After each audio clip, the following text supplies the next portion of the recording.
Millionaire kid fell into a river, his twin cried for help, and a homeless teen saved them. Both. The autumn air was crisp and golden as the Morrison family made their way through Central Park on what was supposed to be a perfect Saturday afternoon in Manhattan. 8-year-old twins, Cameron and Connor Morrison, walked ahead of their parents, their matching designer jackets bright against the fall foliage. The boys were exploring the area near Bow Bridge, fascinated by the ducks swimming in the lake below, and the way the afternoon light danced on the water's surface. James Morrison, CEO of Morrison Financial Group, walked several paces behind with his wife Victoria, both absorbed in their phones as they discussed business matters that seemed too urgent to wait until Monday. The family security detail maintained a discreet distance, close enough to intervene if necessary, but far enough away to preserve the illusion of a normal family outing. What the adults failed to notice was that recent, heavy rains had made the ground near the water's edge unstable and slippery. The city's park maintenance crews had posted warning signs in several areas, but the Morrison family had entered through a private entrance that bypassed most of the public walkways where such warnings were displayed. Cameron, always the more adventurous of the twins, had spotted something glinting in the water near the bank, what looked like a coin or piece of jewelry that someone had dropped. Despite Connor's worried protests, Cameron began making his way down the muddy slope toward the water's edge, determined to investigate his discovery. The bank gave way suddenly beneath Cameron's feet. The 8-year-old boy tumbled into the cold, fast-moving water with a splash that seemed to echo across the entire park. The current, strengthened by the recent rains, immediately began pulling him away from shore. Cameron's expensive jacket, which had seemed so stylish moments before, now became a dangerous weight that threatened to drag him under. Connor's screams pierced the autumn air with a desperation that cut through every other sound in the park. His cries for help were raw and terrified, the sound of a child watching his other half, his best friend and constant companion, disappearing into dark water. The twin bond that connected the boys made Connor feel as if he himself were drowning. Even as he stood safely on the bank, James and Victoria Morrison snapped to attention at their son's screams, immediately recognizing the tone of genuine terror. As they rushed toward the water, they could see Cameron's head bobbing in and out of the surface, his small arms flailing as he struggled against the current. The security detail was already radioing for emergency services, but everyone could see that help would not arrive in time.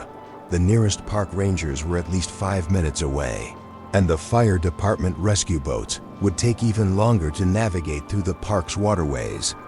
Cameron was being swept toward a section of the lake where the current was strongest, near an area where the water deepened significantly.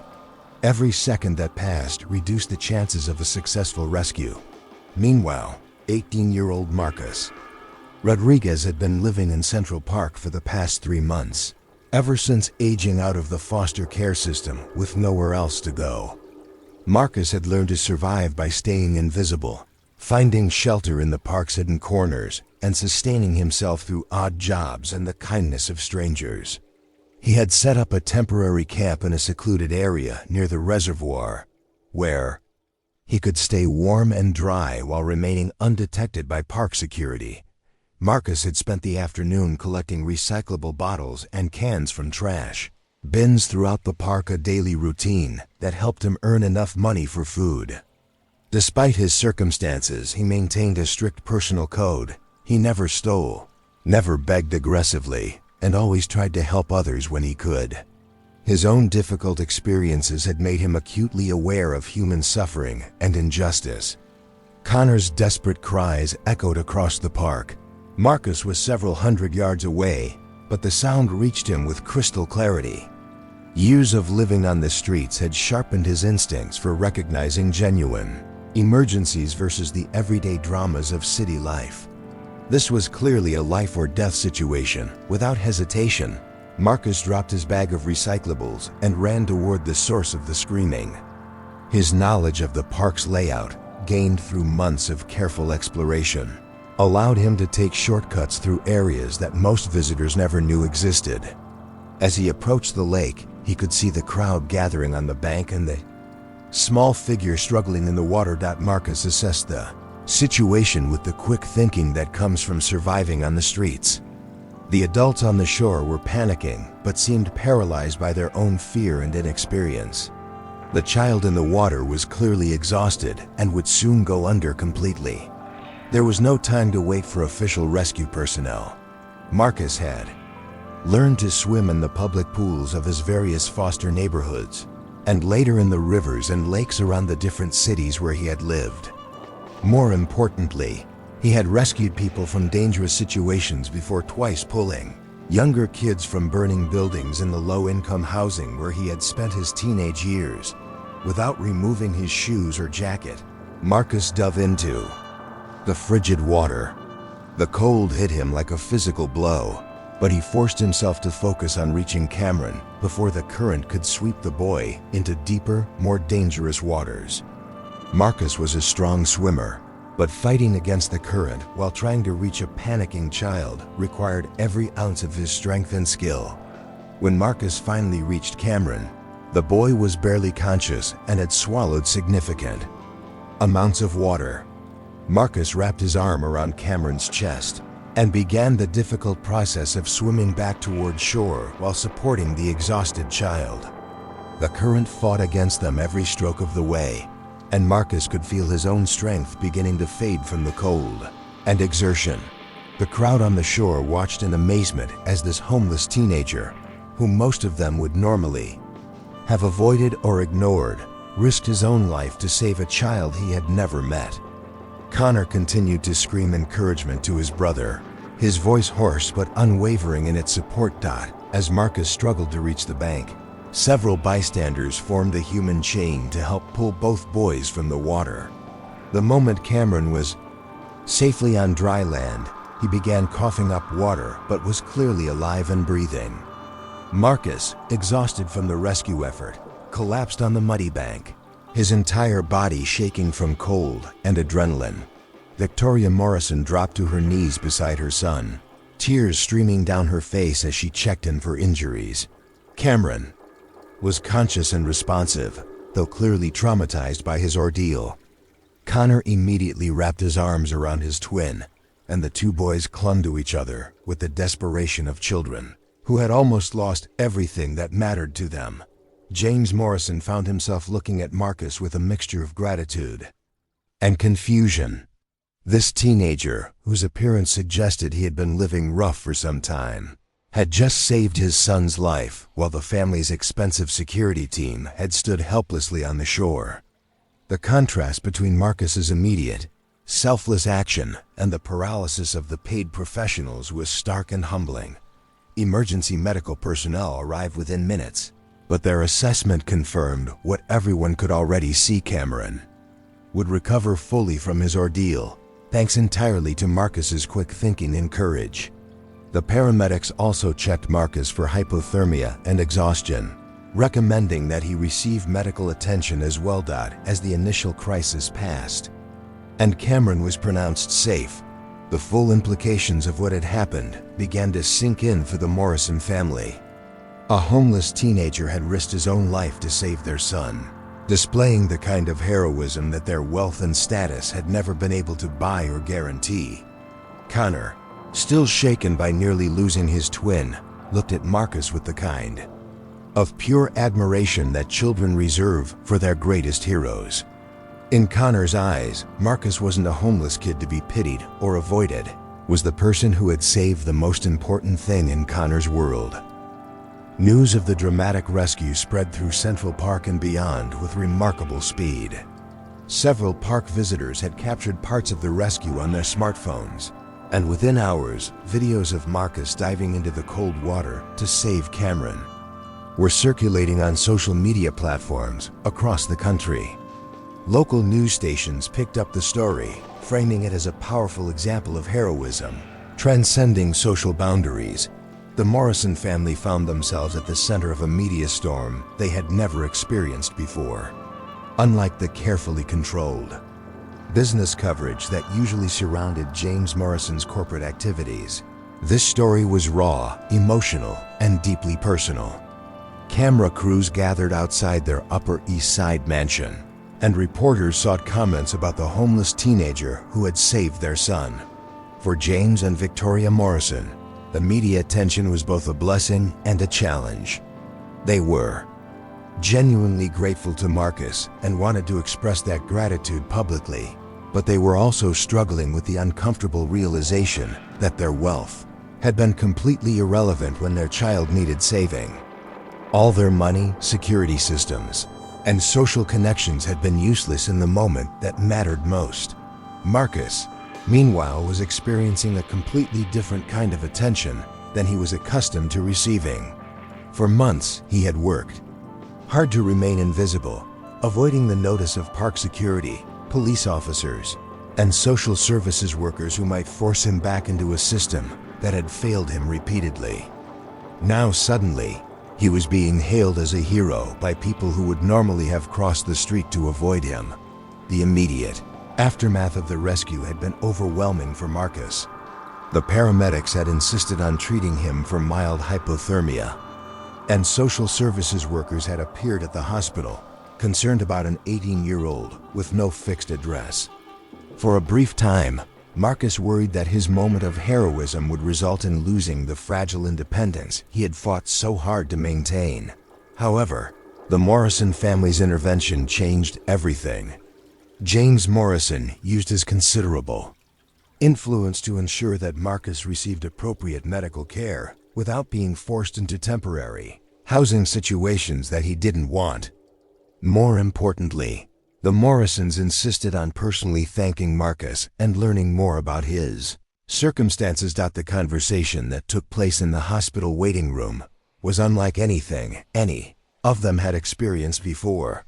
Marcus, despite his youth and difficult circumstances, possessed a maturity and wisdom that impressed the Morrison family. He spoke thoughtfully about his experiences in foster care, his decision to live independently rather than remain in a system that had repeatedly let him down, and his daily struggles to survive with dignity on the streets. For Cameron and Connor, meeting Marcus was a revelation. The twins had grown up in a world where every problem could be solved with money and every need could be met by hired professionals. Marcus represented something entirely new to them, someone who had survived and thrived through his own resourcefulness, courage, and determination. The boys were fascinated by Marcus's stories of life in the park and his philosophy of helping others despite having so little himself. James Morrison found himself profoundly moved by Marcus's character and perspective. Here was a young man who had every reason to be bitter about his circumstances, yet who had risked his life to save a stranger's child without a moment's hesitation. Marcus embodied values that James had tried to instill in his own son's: courage, selflessness, and integrity, but had demonstrated them in ways that money could never teach. The solution that emerged from their conversations was innovative and mutually beneficial. Rather than simply offering Marcus money, which he politely declined, the Morrison family proposed a partnership that would address both Marcus's needs and their desire to honor his heroism meaningfully. James Morrison arranged for Marcus to receive full scholarship funding for college, along with housing and living expenses, but with a unique twist. Marcus would also become a paid consultant for the Morrison Family Foundation, helping to develop programs that addressed youth homelessness and foster care reform. His lived experience would inform initiatives that could help other young people avoid the circumstances that had led to his own homelessness. The arrangement gave Marcus something he had never had: genuine stability and the opportunity to pursue education while using his experiences to help others. For the Morrison family, working with Marcus provided insights into social issues they had never fully understood. Despite their philanthropic activities, the media coverage of the ongoing relationship between the families became a powerful story of transformation and social responsibility. Rather than a simple rescue narrative, It evolved into an examination of how genuine connections across class lines could create positive change for entire communities.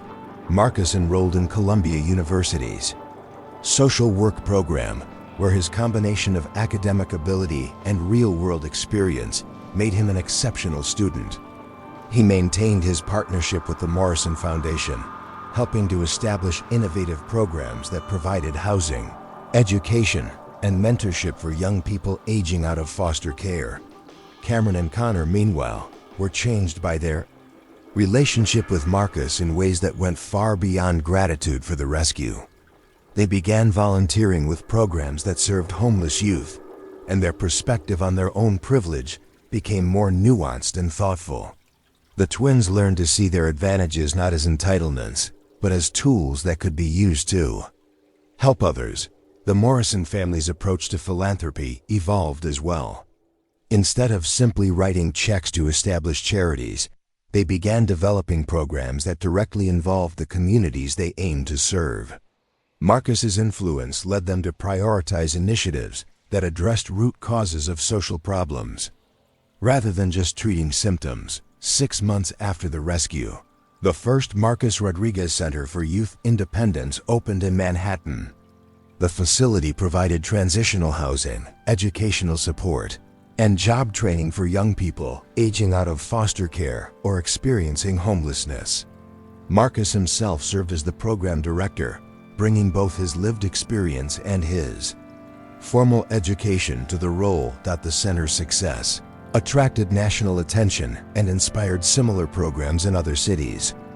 Marcus became a sought-after speaker at conferences on youth services and social work, sharing his insights on how to effectively serve vulnerable populations. His message was consistent. Real change happened when those with resources listened to and partnered with those who had experienced the problems firsthand. The story concluded with the first annual Heroes Day celebration in Central Park, an event that brought together volunteers, donors, and beneficiaries of various youth programs. As Marcus addressed the crowd gathered near the spot where he had once rescued Cameron, he reflected on how one moment of crisis had led to opportunities he had never imagined possible. Cameron and Connor, now confident advocates for social justice, in their own right, introduced Marcus as their hero and friend. The boys had learned that heroism wasn't about having the most resources or the best equipment. It was about having the courage to act when action was needed, regardless of personal cost. For the Morrison family, the experience had taught them that their wealth was most meaningful when it was used to amplify the voices and efforts of people like Marcus, individuals who possessed wisdom, courage, and compassion that couldn't be bought or taught in elite schools. Marcus had saved Cameron from drowning that day in Central Park, but in the months that followed, he had saved the entire Morrison family from a different kind of drowning, the isolation and moral emptiness that could come from privilege without purpose. The homeless teenager had given them all something more valuable than money, a deeper understanding of what it meant to be truly human. Thank you for watching this story unfold with us here on M&A The Story Unfolds.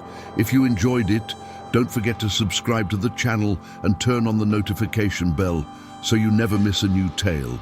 We'd love to know where you're watching from. Leave a comment below and tell us what part of the world you're joining us from. Your support means everything. See you in the next story.